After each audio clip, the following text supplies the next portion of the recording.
Bienvenue dans Laïcidad, l'émission de l'Union des familles laïques qui est disponible sur toutes les plateformes de podcast. L'Union des familles laïques est une association familiale et l'un des 7 mouvements à recrutement général de l'Union nationale des associations familiales. Elle promeut les 9 principes républicains du XXIe siècle que sont la liberté, l'égalité, la fraternité, la laïcité, la démocratie, la solidarité, la sûreté, la souveraineté populaire et le développement écologique et social. L'UFAL vient d'élire Nicolas Gavrilenko comme président. Il a 46 ans et il travaille dans le secteur du logement des jeunes. Il est membre du conseil d'administration de l'UFAL depuis plus de 20 ans et trésorier national depuis 10 ans. Il est également administrateur de la Caisse des allocations familiales de Seine-et-Marne. Il a été membre du Haut Conseil de la famille, de l'enfance et de l'âge. Il représente l'UFAL au Conseil d'administration de l'Union nationale des associations familiales depuis 2 ans. Nicolas Gavrilenko, bonjour. Quelle est votre ambition ? Bonjour Dominique. Quelle est votre ambition pour l'UFAL en prenant la présidence de ce mouvement ? Alors, oui, j'ai eu l'honneur d'être élu président du conseil d'administration au mois de septembre dernier.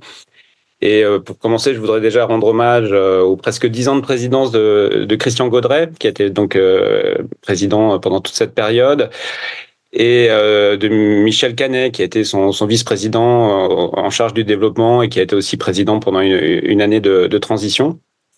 Ils ont réussi pendant cette période à nous faire passer de 25 départements à 42 départements couverts par notre mouvement et de 48 associations locales fédérées à 74. Donc ma première ambition, ce sera de me mettre dans les pas de mes prédécesseurs et de continuer ce développement. Alors pourquoi développer l'UFAL ? Moi je suis engagé comme tu le rappelais depuis une vingtaine d'années dans ce mouvement. Donc j'y crois. C'est une association singulière qui défend une ligne jaurétienne, donc une ligne progressiste, républicaine, laïque et sociale. On défend l'idée qu'il faut lier le combat laïque et le combat social, que les avancées sociales ne peuvent se faire que dans des périodes d'avancées laïques et réciproquement. Et c'est vrai qu'il y a actuellement très peu d'associations qui mènent ces 2 combats en même temps.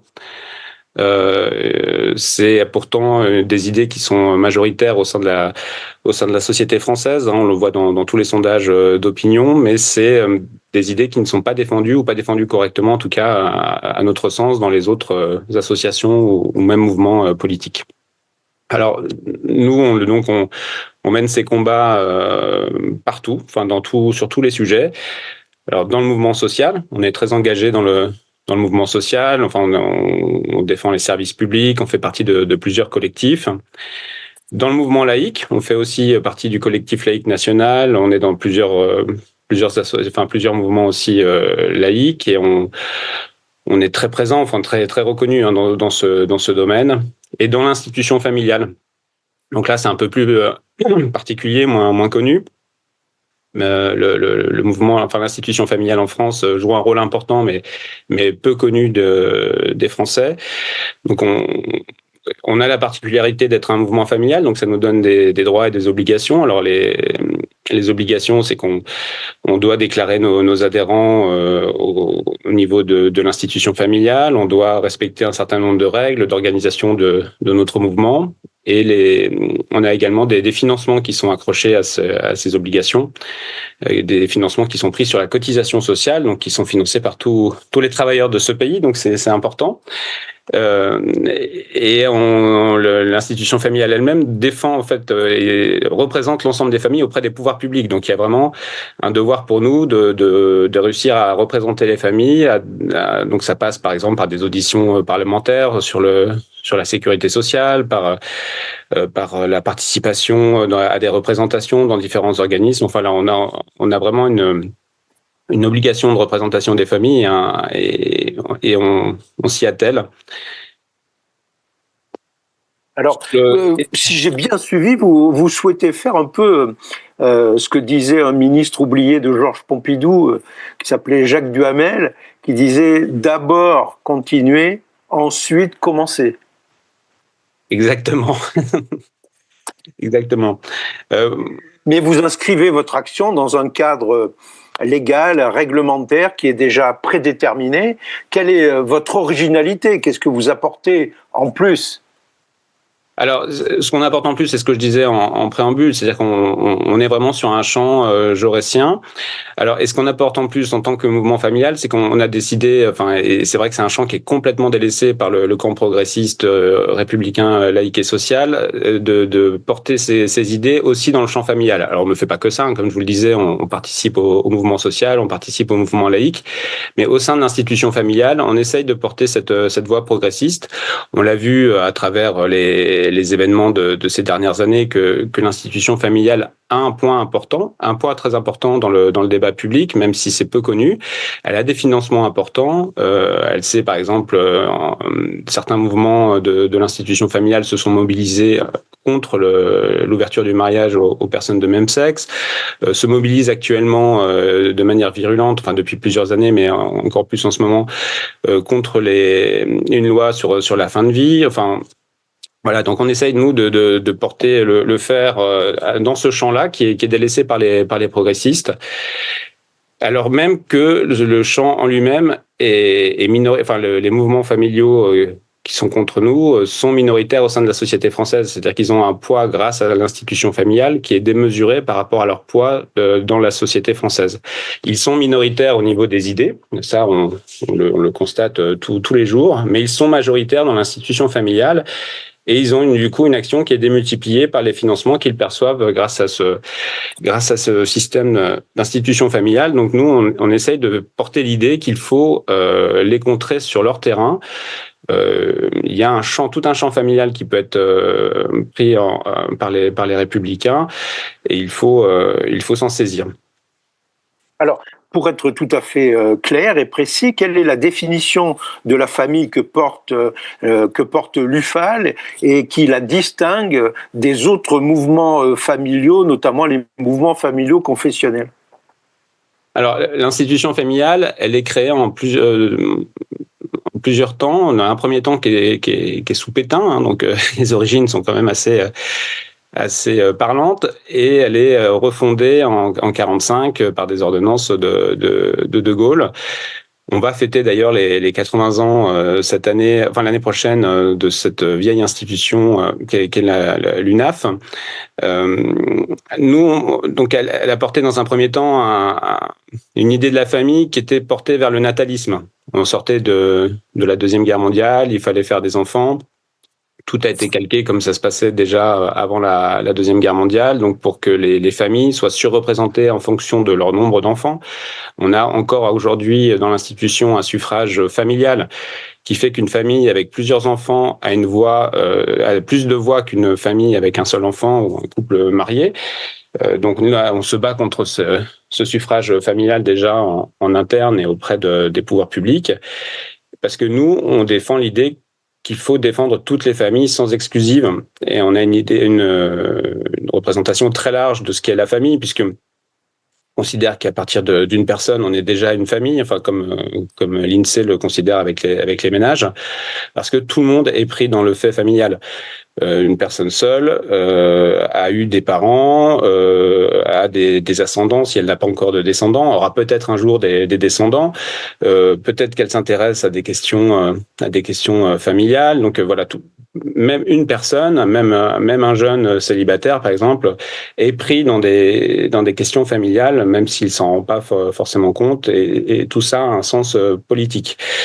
On défend du coup l'idée que les pacsés puissent être considérés comme des familles. C'était pas le cas avant que la loi sur le Pacs passe, et l'UNAF s'était battue contre le Pacs à l'époque.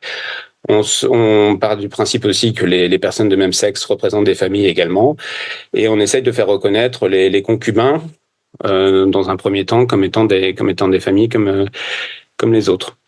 Beaucoup de choses se jouent dans la cellule familiale, pour le meilleur et pour le pire. C'est un lieu de solidarité, mais parfois aussi de violence, parfois aussi d'abus. Donc, c'est une question qu'on considère comme étant centrale.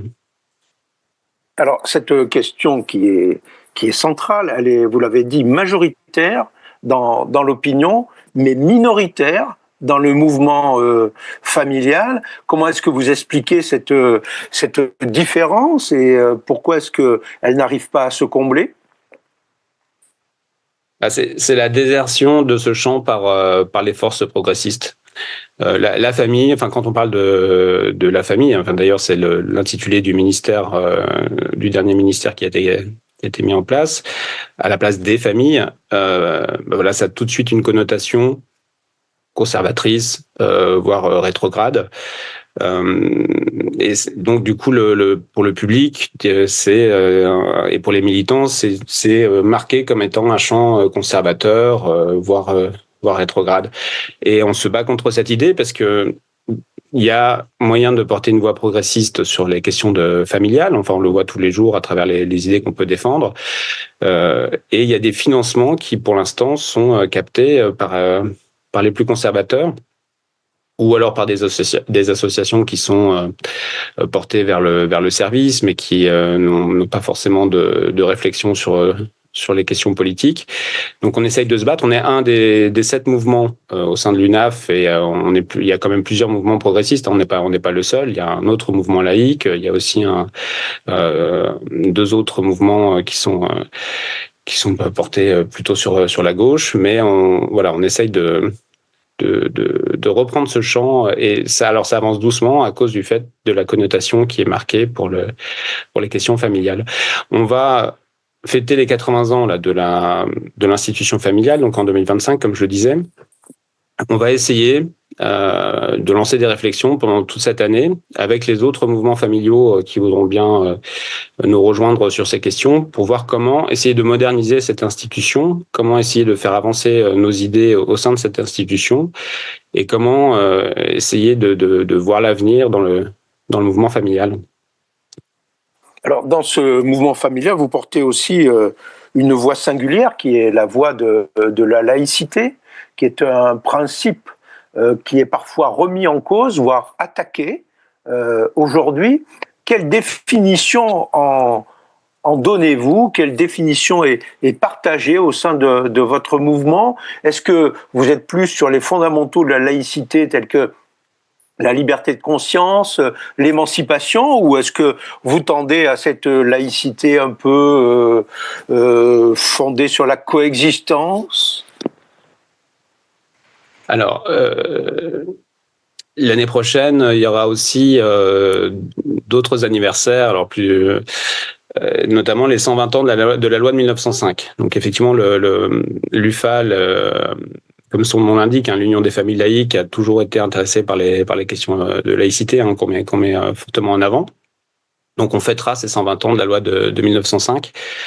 L'année 2025, ce sera aussi les 10 ans de la vague d'attentats islamistes que la France a subi en 2015, avec Charlie Hebdo, bien sûr, qui a payé un très lourd tribut à cause des libertés acquises grâce au combat laïque, le droit de caricature, l'absence de délit de blasphème.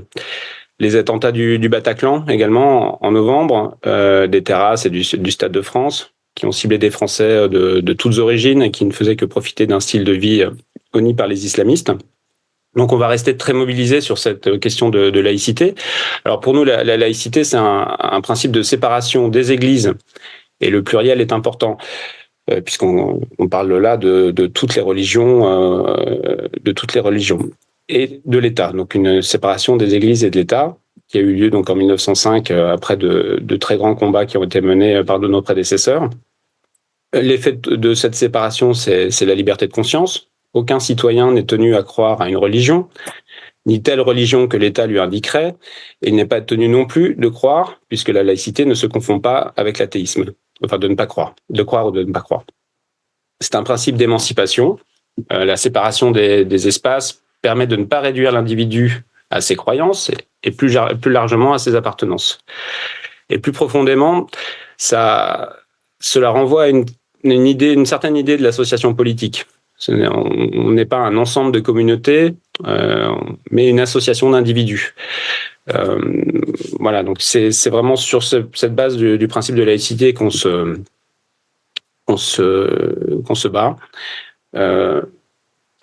On a par exemple plusieurs dangers devant nous qui nécessitent qu'on continue à se mobiliser. On a la montée du communautarisme, de l'islamisme et de l'antisémitisme.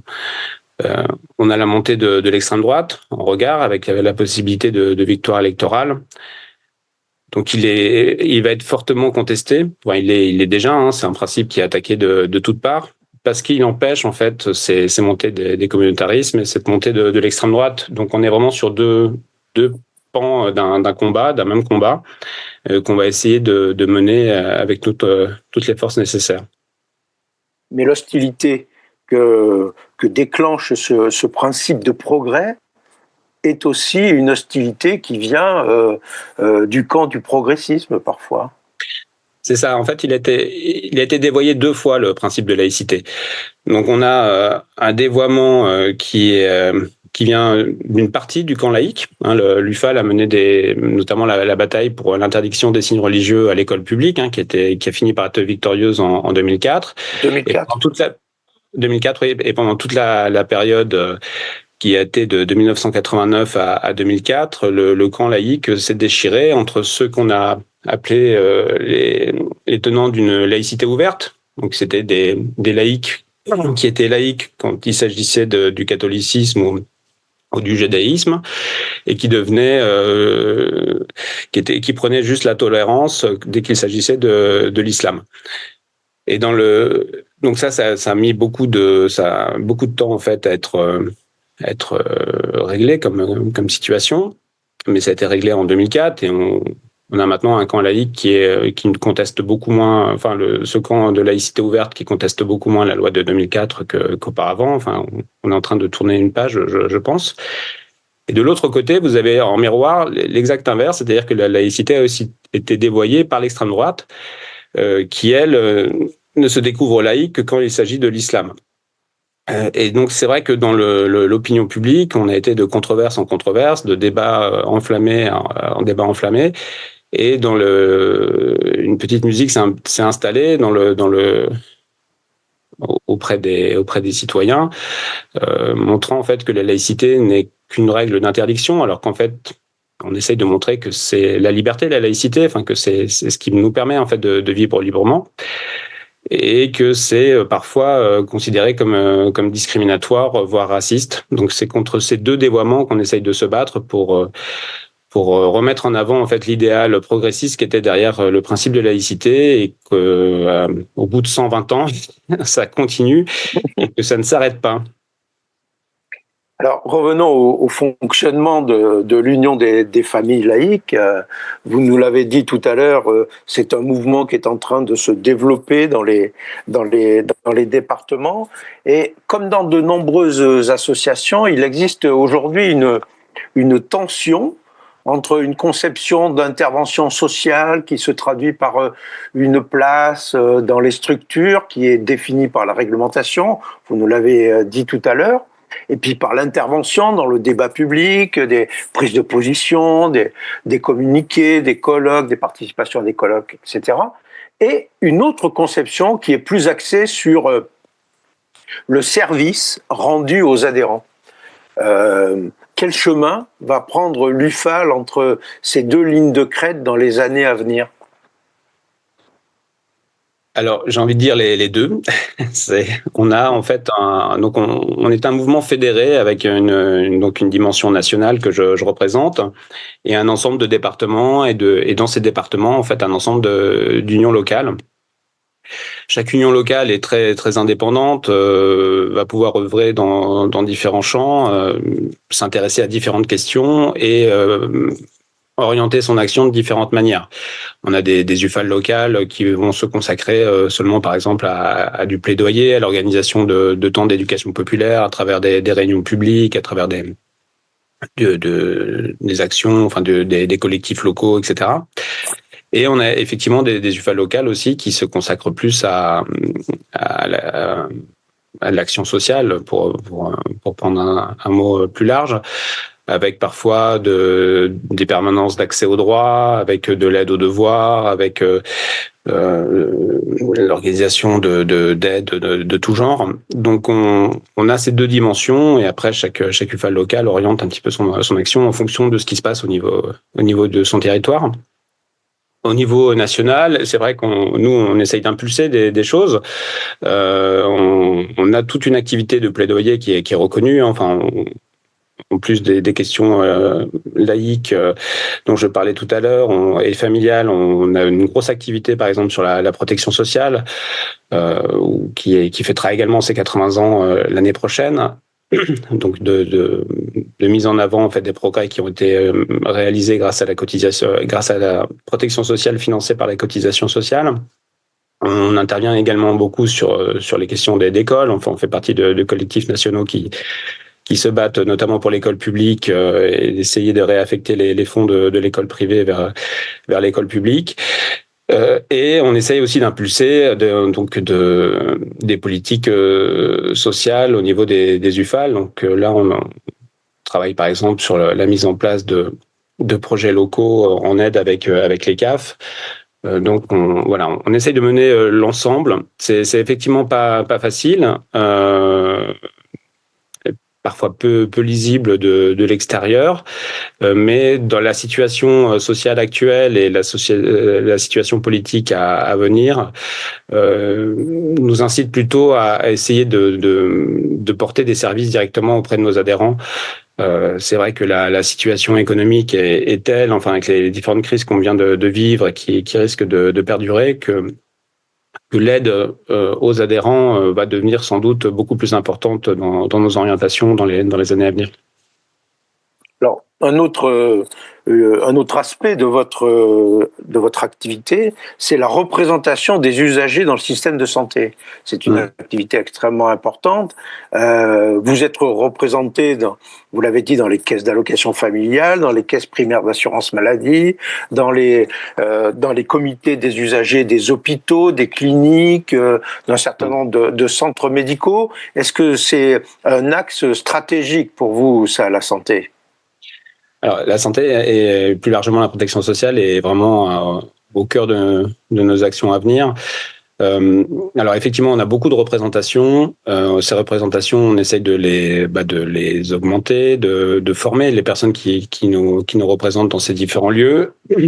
Sur la protection sociale, on essaye vraiment de porter un plaidoyer le plus précis possible. Et on a également beaucoup d'actions de plaidoyer sur le service public de la petite enfance pour essayer d'avoir enfin un service public qui soit digne des annonces qui ont été faites. On a beaucoup d'actions dans ce domaine, mais alors ces actions demandent plus de militants. Donc on fait ça aussi en fonction de nos moyens, et c'est vrai que de la partie militante demande des personnes que la situation actuelle ne rend pas forcément facile de trouver. Donc on va essayer de mieux faire connaître notre mouvement, de mieux communiquer aussi sur ce qu'on fait, parce qu'on fait énormément de choses, mais à mon avis, on ne le fait pas suffisamment savoir. Donc on va essayer aussi d'engager des campagnes de communication et des campagnes de modernisation de notre image. Alors pour conclure notre entretien, on va peut-être élargir un peu la focale pour poursuivre sur un thème que vous venez d'aborder, qui est celui du bénévolat. Nous assistons dans notre pays, semble-t-il, à une désaffection de nos concitoyens pour le bénévolat et le mouvement associatif en général. Alors comment est-ce que cela se traduit-il pour vous, et est-ce que vous discernez des moyens pour renverser cette vapeur ?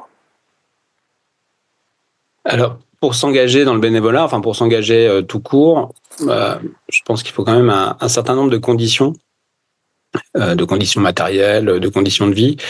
Et force est de constater que ces conditions s'amenuisent aujourd'hui. On a une jeunesse qui est de plus en plus précarisée. Il suffit de voir les files d'attente devant l'aide alimentaire pour les étudiants pour s'en apercevoir. Une jeunesse qui rencontre beaucoup de problèmes, qui a les études sur l'état de la jeunesse sont quand même assez alarmantes. Des conditions de vie pour les jeunes familles qui sont vraiment rendues compliquées par les conditions de travail, par l'absence de mode de garde, par l'augmentation de la pauvreté pour les familles monoparentales. Enfin, beaucoup de conditions de vie très dégradées également pour les salariés en général. On a eu l'inflation vraiment porté un coup assez important sur le pouvoir d'achat des salariés. Et à l'autre bout de la chaîne, on a les retraités qui vont partir de plus en plus tard à la retraite, qui eux-mêmes étaient un vivier historiquement important pour l'engagement dans les associations. Et c'est vrai que toutes ces conditions de vie font que effectivement, il y a moins de bénévoles qu'auparavant. Alors ça ne veut pas dire qu'il y a moins d'engagement. Les engagements aussi changé de nature. On a des engagements qui sont plus sporadiques, qui sont sur des causes parfois locales ou en tout cas avec ou écologiques sur Internet, enfin des causes uniques, enfin beaucoup d'engagements sur des causes uniques ou sur des campagnes courtes. Il y a une grosse difficulté, c'est vrai, à trouver des bénévoles qui s'engagent dans des responsabilités associatives. Donc ça demande quand même un temps long, ça demande d'avoir un petit peu de formation dans le domaine. Mais je tiens à dire que c'est un engagement qu'on ne regrette pas. C'est très enrichissant, on apprend plein de choses et on est beaucoup plus utile quand c'est dans la durée que quand c'est sur des engagements courts. Il y a aussi tout un champ de l'engagement qui se passe maintenant derrière son ordinateur. Voilà, donc il y a un engagement numérique qui est important, mais effectivement qu'on ne voit pas forcément dans la vie réelle. Et pour renverser la vapeur, je pense qu'il faut vraiment qu'on fasse passer l'idée que qu'on a pour objectif d'améliorer les conditions de vie de chacun. Et donc, malgré les problèmes actuels, il faut continuer à s'engager pour les améliorer. Donc, nos prédécesseurs, je parle vraiment du temps long de l'histoire militante, ont réussi à faire des avancées avec des situations parfois bien plus difficiles que ce que nous vivons actuellement. Donc, il faudrait qu'on arrive à remettre un petit peu de côté l'individualisme qui a gagné la société et de repartir sur des causes collectives. Je pense vraiment que les enjeux qu'on a devant nous, je parlais tout à l'heure de la possible victoire de l'extrême droite, enfin de la montée de l'islamisme, de la montée de l'antisémitisme, et même plus largement les enjeux écologiques majeurs qui s'annoncent ou des problèmes plus quotidiens pour les Français que sont le logement et l'énergie, font qu'on a vraiment intérêt à s'engager et à s'engager le plus vite possible. C'est pour moi, je pense, une course de vitesse avec tous ces problèmes qui s'annoncent et qu'il faut qu'on arrive à gagner. Et pour ça, il faut qu'on soit le plus nombreux possible. Pour être plus large, je pense qu'on a actuellement beaucoup de colère dans ce pays. Ces colères, en fait, ont, à mon avis, deux portes de sortie. Une porte de sortie qui est vers le ressentiment. Et ça, c'est travaillé par les forces d'extrême droite ou des forces complotistes ou des mouvements populistes qui essayent de transformer ces colères en ressentiment. Donc ça va être du ressentiment contre les élites, contre la science, contre beaucoup de choses. Alors que nous, on essaye de transformer ces colères en indignation et ces indignations en engagement. Et je pense que le seul moyen d'éviter ce ressentiment, c'est de montrer qu'il y a des portes de sortie politiques, qu'il y a des moyens d'arracher, alors parfois ce qui peut être considéré comme des petites victoires, mais c'est comme ça que les choses se passent. Montrer qu'en fait que l'engagement sert à quelque chose et du coup transformer ces saines colères en engagement. Voilà. Alors l'engagement, ça sert à quelque chose. C'est sur cette note que nous allons conclure ce nouveau numéro de Laïcidad. Merci Nicolas Gavrilenko. Merci, je rappelle que vous êtes le nouveau président de l'Union des familles laïques, un vaste programme à mettre en œuvre un petit peu chaque jour, mais d'abord continuer et ensuite commencer. Merci beaucoup et merci à Sébastien Collin qui a mis en onde cette émission comme à chaque fois. Merci à lui, merci à vous. À bientôt. Au revoir.